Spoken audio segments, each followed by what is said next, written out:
Paris کی فضائیں مودی کے خلاف نعروں سے گونج اٹھی۔ بھارتی وزیر اعظم کے دورہ فرانس کے دوران یونیسکو کے دفتر کے سامنے بھارتی ظلم و ستم کے خلاف احتجاجی مظاہرہ کیا گیا۔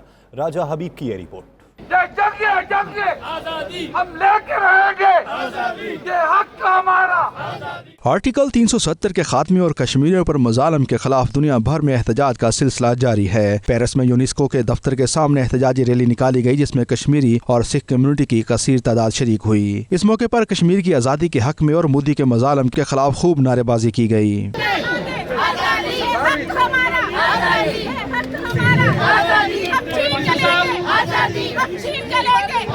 مودی کے خلاف مظاہرے میں برطانیہ سے بھی کشمیری، پاکستانی اور سکھ کمیونٹی نے سیاسی وابستگیوں سے بالا تر ہو کر شرکت کی۔ لندن سے پی ٹی آئی رہنما رومی ملک پاکستان تحریک انصاف کے کارکنوں کا قافلہ لے کر احتجاج کے لیے پیرس پہنچے۔ برمنگھم میں مقیم آزاد کشمیر کے ایم ایل اے راجہ جاوید اقبال قافلہ لے کر مظاہرے میں شریک ہوئے، جس میں نون لیگ مڈ لینڈز کے چیف آرگنائزر عارف اقبال اور دیگر نون لیگی کارکن بھی بڑی تعداد میں موجود تھے۔ مودی کے خلاف اس مظاہرے میں بیلجیم سے کشمیر کونسل یورپ کے رہنما علی رضا سید نے بھی جلوس کے ساتھ شرکت کی اور کشمیری بہن بھائیوں کے ساتھ اظہار یکجہتی کیا۔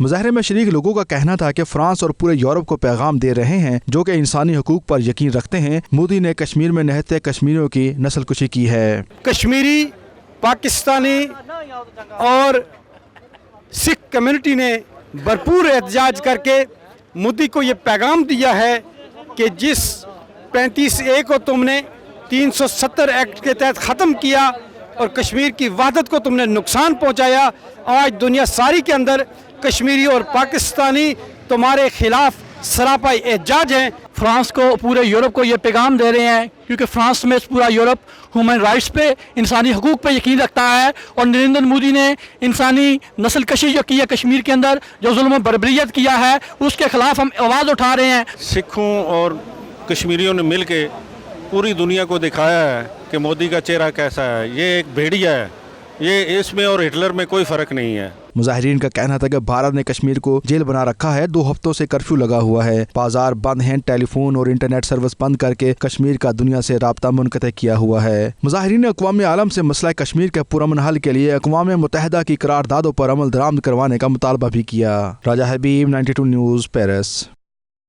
EU پاک فرینڈشپ فیڈریشن یورپ کے زیر اہتمام سویڈن کے شہر اسٹاک ہوم میں بھارتی سفارت خانے کے باہر مودی سرکار کے خلاف احتجاج کیا گیا، جس میں پاکستانی و کشمیری کمیونٹی نے بھرپور شرکت کی۔ اسٹاک ہوم میں بھارتی سفارت خانے کے باہر ہونے والے مظاہرے میں سویڈن بھر سے اوورسیز پاکستانیوں، کشمیریوں نے جوش اور جذبے کے ساتھ شرکت کی اور مقبوضہ کشمیر کے مظلوم بہن بھائیوں کے ساتھ اظہار یکجہتی کیا۔ مظاہرین نے پاکستانی اور کشمیری پرچم اٹھا رکھے تھے۔ اس موقع پر فضا بھارت اور مودی مخالف نعروں سے گونجتی رہی۔ مظاہرین نے کشمیر کی آزادی کے نعرے بھی لگائے۔ مقامی شہری بھی بڑی تعداد میں مظاہرے میں شریک ہوئے۔ مظاہرین کی جانب سے کشمیریوں پر عائد پابندیوں کے خاتمے کا مطالبہ بھی کیا گیا، جبکہ بارش بھی مظاہرین کے جوش و جذبے کو کم نہ کر سکی۔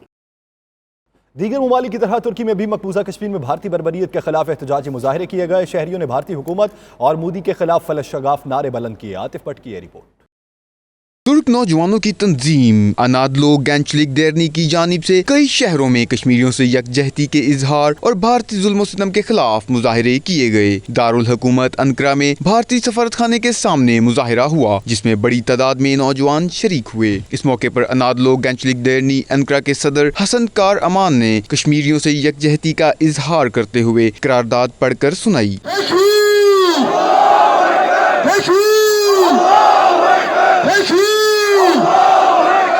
اس طرح کا ایک اور مظاہرہ استنبول میں بھارتی قونصلیٹ کے سامنے کیا گیا، جس میں بھارت کے خلاف زبردست نعرے بازی کی گئی اور ترانے سنائے گئے۔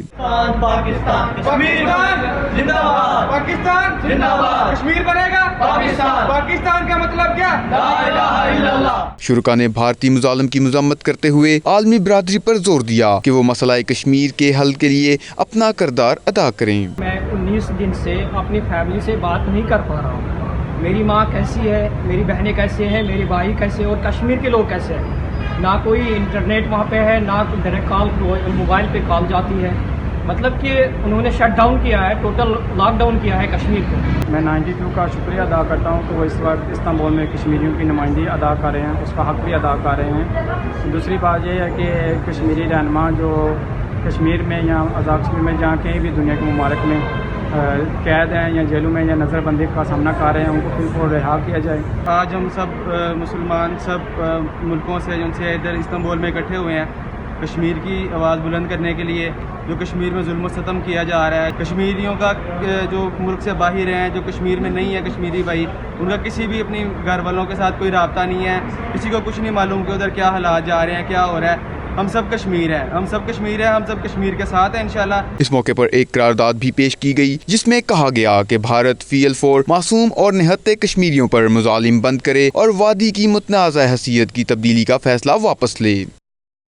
بینکاک میں مسلمان کمیونٹی کا کشمیریوں سے اظہار یکجہتی، لوگوں نے مقبوضہ کشمیر میں بھارتی مظالم کے خلاف شدید احتجاج کیا۔ اسلامک سینٹر میں خصوصی تقریب ہوئی جس میں سفیر پاکستان، مقامی سینیٹرز، وزراء بھی شریک ہوئے۔ بینکاک سے عمران یوسف کی رپورٹ۔ تھائی لینڈ کے دارالحکومت بینکاک میں جمعہ نماز کے بعد اسلامک سینٹر فاؤنڈیشن رم کیم ہینگ میں ایک تقریب کا انعقاد ہوا جس میں تھائی کمیونٹی، سینیٹرز، وزراء اور مختلف شعبہ زندگی سے تعلق رکھنے والے لوگ شریک ہوئے۔ تقریب سے خطاب کرتے ہوئے سفیر پاکستان ناصم افتخار احمد، ڈاکٹر انت امانایا تاکل اور دیگر مقررین نے کشمیر کی تاریخ، بھارتی قبضے اور 7 دہائیوں سے جاری ظلم و ستم پر روشنی ڈالی۔ مقررین نے اقوام متحدہ اور انسانی حقوق کے اداروں سے اپیل کی کہ وہ مسئلہ کشمیر کے حل کے لیے کردار ادا کریں۔ مقررین کا کہنا تھا کہ وادی میں کئی دنوں سے سخت کرفیو نافذ ہے جس کی وجہ سے کشمیری عوام بنیادی سہولتوں اور خوراک کو ترس گئے ہیں۔ دنیا ان کی آزادی کے لیے ان کا ساتھ دے۔ عمران یوسف، 92 نیوز، بینکاک، تھائی لینڈ۔ ڈنڈی میں پاکستان عوامی تحریک کے چیئرمین ڈاکٹر طاہر القادری کے اعزاز میں عشائیہ دیا گیا جس میں اسکاٹ لینڈ بھر سے لوگوں نے شرکت کی۔ چودھری خالد پرویز کی یہ رپورٹ۔ ڈنڈی کے مقامی ہوٹل میں تحریک منہج القرآن ڈنڈی، پاکستان عوامی تحریک اور Scottish Islamic and cultural centre کے زیر اہتمام ایک شام قائد کے نام سے پروگرام کا انعقاد کیا گیا جس میں ڈنڈی، فورفار اور گرد و نواح سے ممبران کی بڑی تعداد نے شرکت کی۔ محفل کا آغاز قرآن پاک کی تلاوت سے کیا گیا جس کے بعد نعت رسول کریم صلی اللہ علیہ وآلہ وسلم پیش کی گئی۔ نظامت کے فرائض ڈاکٹر عابد افغان اور چودھری طلعت محمود نے سر انجام دیے۔ ڈاکٹر طاہر القادری اور ان کے صاحبزادے ڈاکٹر حسن محی الدین قادری کی آمد پر ان کا پرتپاک استقبال کیا گیا۔ حاجی سرور راٹھور نے مہمانوں کو خوش آمدید کہا اور تنظیمی معاملات کے حوالے سے آگاہ کیا۔ اس موقع پر مقامی منتظمین کی جانب سے ڈاکٹر طاہر القادری کو یادگاری شیلڈ بھی پیش کی گئی۔ ڈاکٹر طاہر القادری نے اپنے پیغام میں لوگوں کو آپس میں پیار محبت سے متحد رہنے کی تلقین کی۔ نوجوان نسل کو حضور صلی اللہ علیہ وسلم سے نسبت اور اتباع کو کامیابی کا ضامن ٹھہرایا۔ آخر میں دعا کے بعد مہمانوں کی لذیذ کھانوں سے خاطر تواضع کی گئی۔ خالد پرویز، 92 نیوز، ڈنڈی۔ پاکستان جرنلسٹ ایسوسی ایشن برطانیہ کی جانب سے نیشنل پریس کلب اسلام آباد کے صدر شکیل قرار اور لاہور پریس کلب کے صدر ارشد انصاری کے اعزاز میں لندن میں پرتکلف عشائیہ دیا گیا۔ ویسٹ لندن سے وسیم قاسمی کی رپورٹ۔ لندن کے علاقہ ساؤتھ ہال کے مقامی ہوٹل میں برطانیہ کے دورے پر آئے ہوئے نیشنل پریس کلب کے صدر شکیل قرار اور لاہور پریس کلب کے صدر Arshad Ansari, Punjab assembly press gallery کے صدر میاں اسلم، سینئر صحافی ذیشان بخش اور حسن ایوب کے اعزاز میں عشائیہ دیا گیا۔ عشائیے میں لندن سے تعلق رکھنے والے صحافیوں نے بھرپور شرکت کی اور مہمانوں کو خوش آمدید کہا۔ اس موقع پر شرکاء نے صحافتی حوالوں سے مختلف سیاسی اور سماجی معاملات پر اظہار خیال بھی کیا۔ پاکستان جرنلسٹ ایسوسی ایشن برطانیہ کے سیکرٹری جنرل وجاہت علی خان نے پاکستان اور برطانیہ کے درمیان صحافتی تعلقات کو مزید بہتر بنانے کے حوالے سے تجاویز دیں جبکہ دیگر مسائل اور ان کے حل کے بارے میں بھی تفصیلات سے آگاہ کیا۔ تقریب کی نظامت کے فرائض جوائنٹ سیکرٹری پی جے اے غلام حسین عوان نے ادا کیے اور کہا کہ برطانیہ کے صحافیوں کے لیے اعزاز کی بات ہے کہ پاکستان میں بااثر پریس کلبز اسلام آباد اور لاہور کے صدور لندن میں صحافیوں کے مسائل حل کرنے کے لیے موجود ہیں۔ اس موقع پر لاہور پریس کلب کے صدر ارشد انصاری نے کہا کہ برطانیہ میں مقیم صحافی ہمارے لیے اتنے ہی اہم ہیں جتنے پاکستان میں موجود صحافی۔ ہم ہر ممکن تعاون کے لیے ان کے ساتھ کھڑے ہیں۔ نیشنل پریس کلب اسلام آباد کے صدر شکیل قرار نے کہا کہ بے شک پاکستان اس وقت مشکل وقت سے گزر رہا ہے اور صحافتی برادری بھی کڑے وقت کا شکار ہے، مگر جلد ہی حالات بہتر ہوں گے اور میڈیا ہاؤسز بحران سے نکل جائیں گے۔ میڈیا سے گفتگو کرتے ہوئے ارشد انصاری، شکیل قرار اور دیگر صحافیوں نے میڈیا کمیونٹی کو درپیش مسائل پر کھل کر گفتگو کی۔ یو کے میں جو پاکستان کے جرنلسٹ ہیں جو ٹی وی میں ہیں اور جو اخبارات میں کام کر رہے ہیں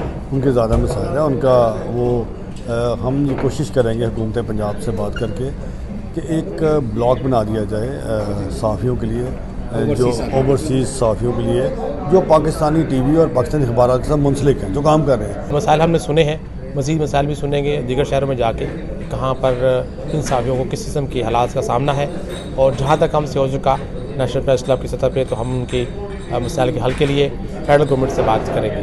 ہم یہاں پر ہم نے آ کر آبزرو کیا ہے، دیکھا ہے کہ کیا حالات ہیں، کیا معاملات ہیں، اور ہم آپ کے حقوق کے لیے ہم کیا کر سکتے ہیں، کیونکہ آپ کا براہ راست گورنمنٹ کے ساتھ اس طرح انٹریکشن نہیں ہے جس طرح ہمارا ہے، یا مالکان کے ساتھ آپ کا اس طرح انٹریکشن نہیں ہوتا اور بات کرتے ہوئے بھی تھوڑی گھبراہٹ ہوتی ہے۔ ظاہری بات ہے کہ جس ادارے میں آپ کام کر رہے ہوتے ہیں تو آپ اس طریقے سے بات نہیں کر سکتے۔ انشاءاللہ آپ کی آواز ہم بنیں گے. کوارڈینیشن بہتر کرنے کے لیے میرا خیال ہے کہ کوئی ایک ایسی جوائنٹ کمیٹی بننی چاہیے یا یہاں کی تنظیم اور جو ہمارا پریس کلبز ہیں, ایسوسیشن آف پریس کلبز, ان کی آپس میں جو ہے وہ کوئی ایسی کوارڈینیشن ہونی چاہیے یا کوئی ایگریمنٹ ہونا چاہیے تاکہ یہاں کے جرنلسٹ جب وہاں پر جائیں تو ان سہولیات سے استفادہ حاصل کر سکیں, اور وہاں کے لوگ جب یہاں پر آئیں تو یہاں کی سہولیات سے جو ہے استفادہ حاصل کر سکیں. پاکستان سے صحافی اور لندن کے صحافی سب اکٹھے ہوئے, یہ ان کی ایک یونٹی ہے اور سب کو مل جل کر کام کرنا چاہیے, اور پاکستانی صحافت جو ہے نا اس کو پروان کرنا چاہیے. پاکستان کے صحافی یو کے میں کام کر رہے ہیں, بڑا اچھا کام کر رہے ہیں اور بڑے اچھے طریقے سے ساری چیزوں کو مینیج کر رہے ہیں,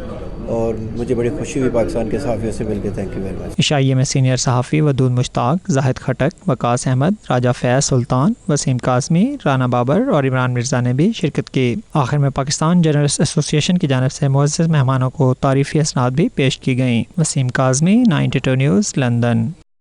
پاکستان پاکستان جیوے پاکستان,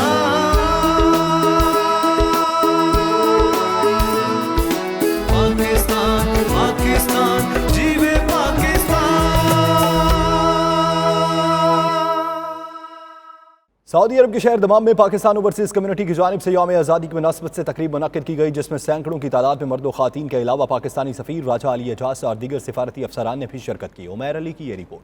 تقریب سے پاکستانی سفیر راجہ علی اعجاز نے خطاب کرتے ہوئے کہا, بھارت نہتے اور بے گناہ کشمیریوں پر نہ صرف ظلم و ستم روا رکھے ہوئے ہے بلکہ ان کو گزشتہ 19 روز سے یرغمال بنا کر انسانی حقوق کی دھجیاں اڑانے میں مصروف ہے. عالمی برادری کو بھارت کے گھنونے عزائم کو ناکام بنانے کے لیے کردار ادا کرنا ہوگا. 370 اور 35A جو ریووک ہوئی ہے, This is the beginning of the disintegration of India.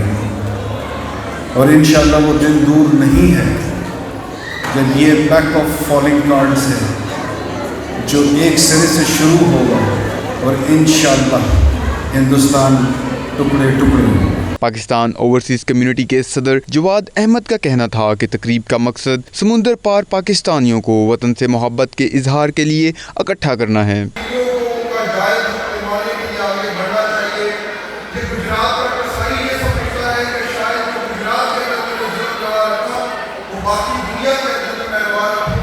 تقریب میں گیم شوز کے ذریعے لوگوں کو انعامات سے بھی نوازا گیا, جبکہ سفارت خانہ پاکستان کے کمیونٹی ویلفیئر اتاشی محمود لطیف اور دیگر نے بھی خطاب کیا. ڈیلس میں Pakistan society of north Texas نے جشن آزادی میلہ کشمیریوں سے اظہار یکجہتی کے طور پر منایا, جس میں لوگوں کی بڑی تعداد شریک ہوئی. خرم شہزاد کی یہ رپورٹ. جشن آزادی میلے میں لذیذ اور روایتی پاکستانی کھانے دستیاب تھے. جشن آزادی میلے میں کشمیریوں سے اظہار یکجہتی کے لیے بچوں نے ملی گیت گائے اور بھرپور پرفارمنس دی. پروگرام کی نظامت کے فرائض فرینڈز آف کشمیر کی چیئرپرسن غزالہ حبیب نے سر انجام دیے. پاکستان سوسائٹی کے صدر عابد ملک نے کہا کہ اس بار ہم نے اس میلے کو کشمیری بہن بھائیوں سے اظہار یکجہتی کے طور پر منانے کا اعلان کیا ہے. کشمیریوں کا حق خود غضب کر لیا گیا ہے, ہم سب ان کے ساتھ ہیں. پاکستان سوسائٹی کے سابق صدر ڈاکٹر ریاض حیدر سمیت سوسائٹی کے نائب صدر سلمان تبانی, امیر علی روپانی, عابد بیگ اور دیگر نے بھی خطاب کیا. اس موقع پر مختلف شخصیات کو ایوارڈز بھی پیش کیے گئے. پاکستانی ہاکی ٹیم کے سابق کھلاڑی حسن سردار بھی میلے میں شریک ہوئے. ان کا کہنا تھا کہ مجھے پاکستان سے زیادہ جذبہ یہاں نظر آتا ہے. پیوست رہ شجر سے امید بہار رکھ, چاہے ہم اپنا دیش چھوڑ کے یہاں پردیس میں آ گئے ہیں اور امریکہ کو اپنا دیش بنا لیا ہے, لیکن ہمیں پاکستان کے ساتھ رابطہ قائم رکھنا ہے, اس کی ترقی کے لیے ہر طرح کی کوشش کرتے رہنا ہے. آج ہم سب یہاں آزادی کا جشن منانے کے لیے جمع ہیں. Pakistan society of north Texas کی جانب سے جو قائد میلہ منعقد کیا گیا ہے, پاکستان کے رنگوں سے سجا یہ حسین میلہ, اور ہم جو کشمیری پاکستانی ہیں, کشمیری پاکستانی امریکنز ہیں, بلکہ ان سب کے لیے یہ بھی بڑی خوشی کی بات ہے کہ اس دفعہ یوم آزادی کو یوم یکجہتی کشمیر کے طور پہ بھی منایا جا رہا ہے. کسی نے کیا خوب کہا ہے, میرے وطن کی مٹی بنی میری پہچان, جہاں ہے چاند ستارے وہی ہے میرا پاکستان. پاکستان کی آج 14 اگست ہے اور اس موقع پر میں تمام کو بہت بہت مبارکباد دیتی ہوں. یوم آزادی سیلیبریٹ کر رہے ہیں تو آپ یہاں پہ بہت فن ہے, بہت لوگ آئے ہوئے ہیں. پاکستان سے آرٹسٹ آئے ہوئے ہیں, شازیہ منظور, نیما بازروفی اور بےحد لوکل فنکار جو کہ یہاں پہ اس وقت پرفارم کر رہے ہیں. میلہ لگا ہوا ہے, فوڈ سٹالز ہیں اور بے تحاشا لوگ آئے ہوئے ہیں. میلے میں مقامی گلوکار فیصل اختر نے بچوں کے ہمراہ ملی نغمہ جیوے جیوے پاکستان پیش کر کے خوب داد وصول کی.